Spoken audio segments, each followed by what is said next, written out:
Alexander of Macedon probably ends. Oh, I don't have enough space to end part 2, but chapter 14, The Wings, the Sun, and the Empire. The ignominious death by a knife in the hand of a follower in a cart was of little importance. The man who wore the high tiara and shawl robe of a king of kings had ceased to be a leader. Darius himself had assassinated his predecessor, the last of the true Achaemenians, since Persepolis Alexandros of Macedon had held the mastery in these lands, and since entering Ecbatana he had assumed the responsibility of a ruler. Now, it is said, well, Prophet Muhammad said that we have, on one hand, we have pride and majesty are not supposed to be things that people compete in, and of the worst titles that people can have themselves is stuff like King of Kings, Chief of Chiefs, that sort of thing.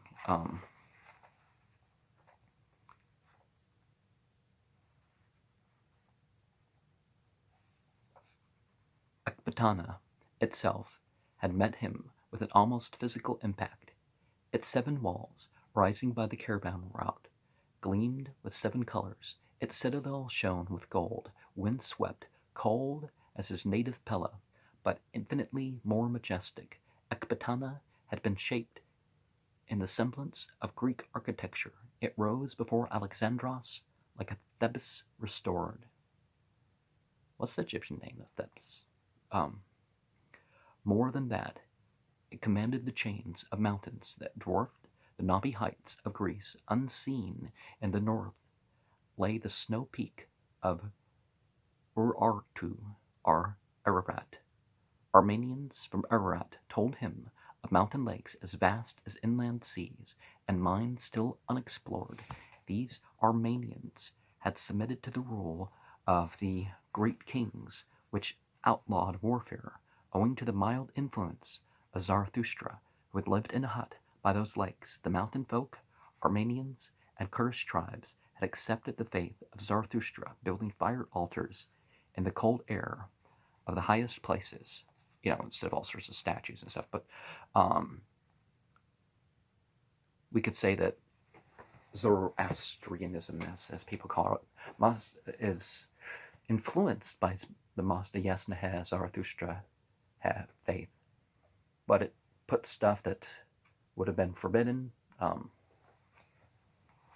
stuff that perhaps wasn't even mentioned in what they had, but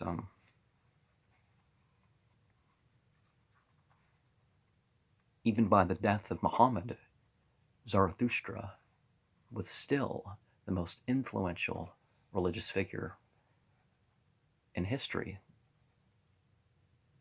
and that includes, to monotheism, to more than just theology. I mean, the influences obviously change, not only, well, if Jesus was a handful of people, that's, 4 people. At the very least, Muhammad has surpassed in influence, but with all these things, it's not for us to invent discriminations between them.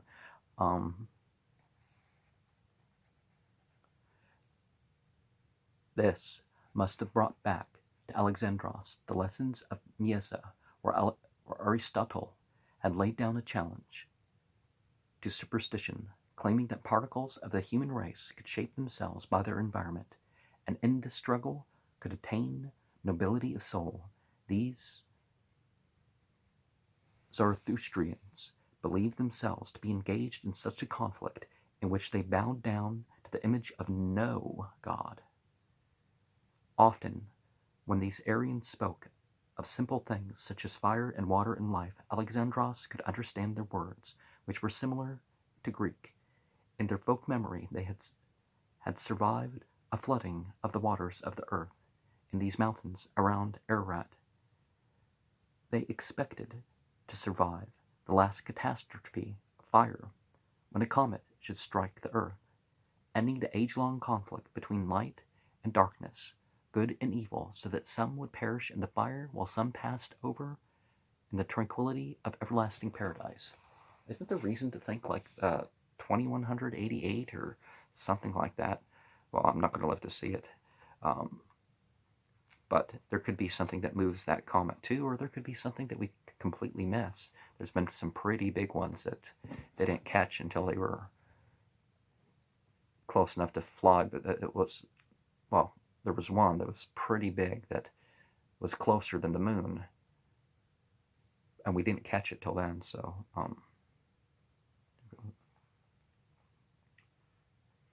They introduced Alexandros to everlasting fire. A dark liquid bubbled out of clefts in the earth and flowed down like water to a pool that burned without cessation. Such fire smoked and gleamed in the depths between rocks. It seemed to the Macedonian scientist that here was a new element, although it resembled both naphtha and bitumen.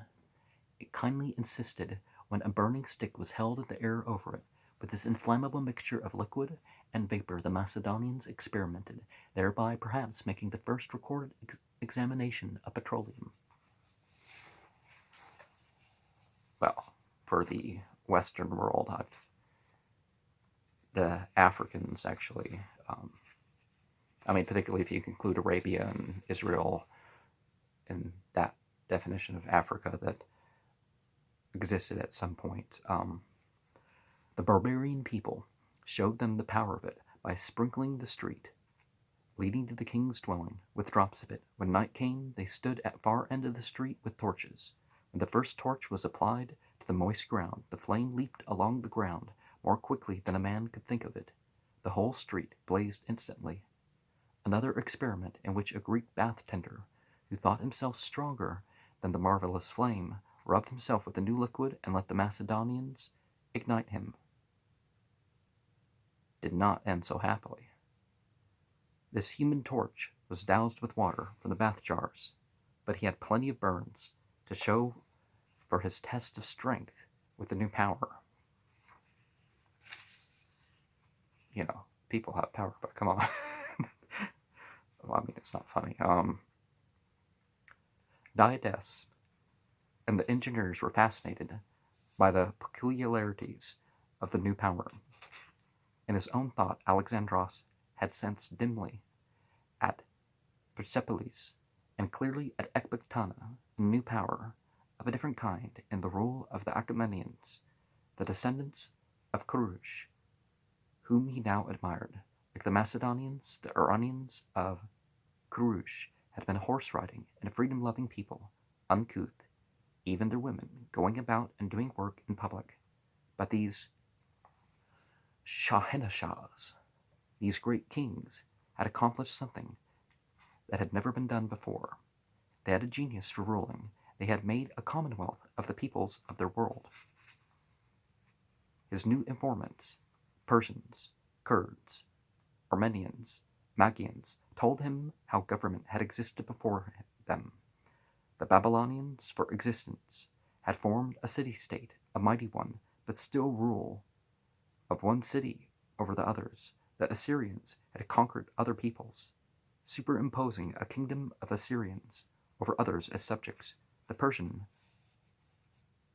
Achaemenians, however, had managed to govern other nations, preserving them as nations. They had made a whole by preserving the parts. And that's actually sort of that aspect is certainly part of the hope in terms of it's part of the teaching in regard to an actual Islamic state, is that it's not to destroy the ethnicity and whatnot of the peoples.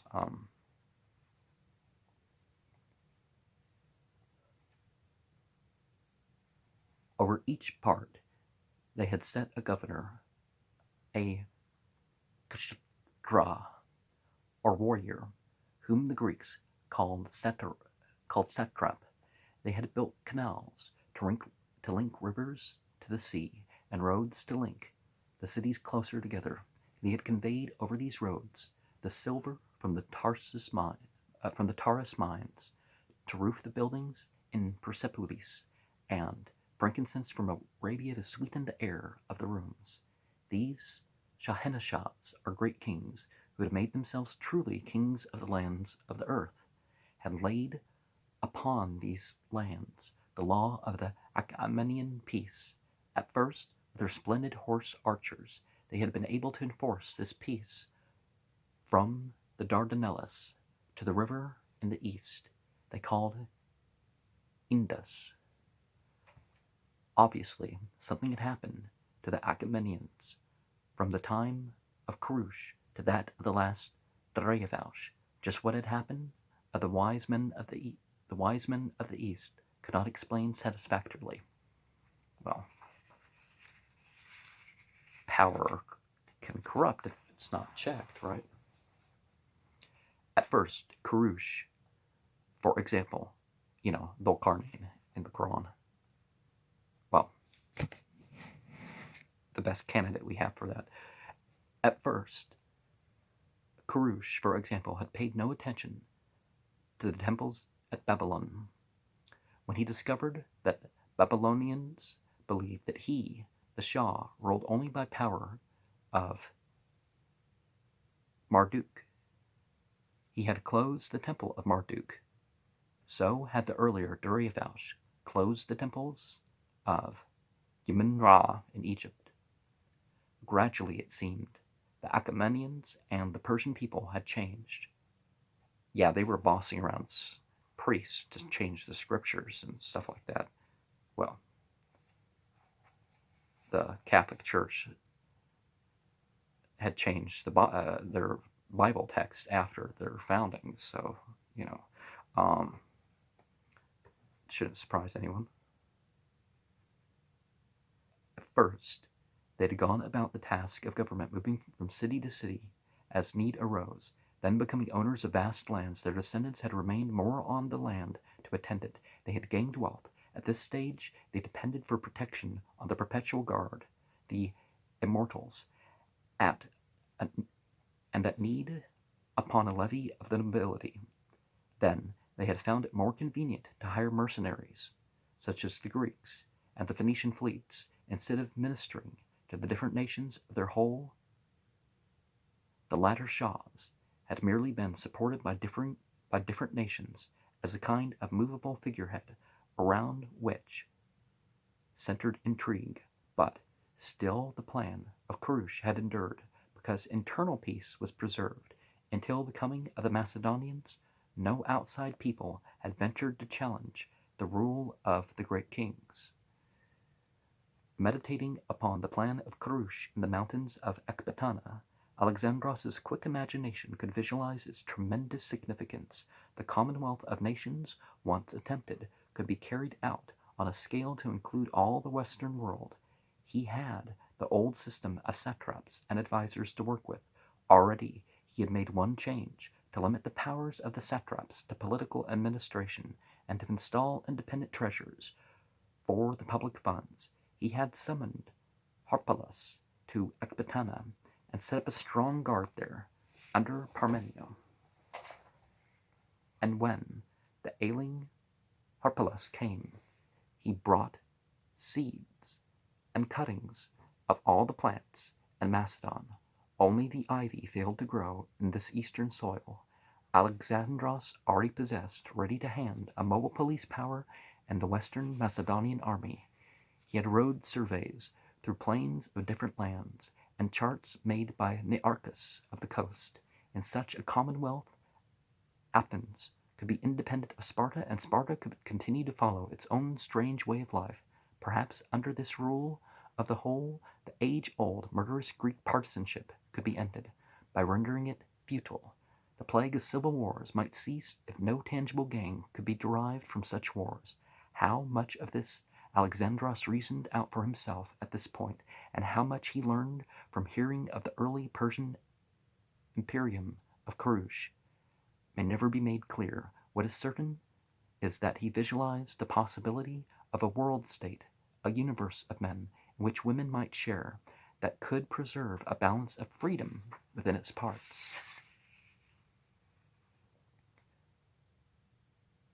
The oikumene, the habitable world, could be formed into one whole. Already the Macedonians had revised upwards their concepts of time and distance, for here couriers speeded messages along the Persian post roads by changing horses at relay stations.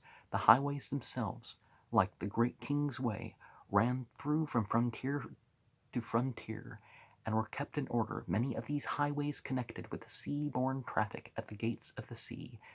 They also tapped the desert regions.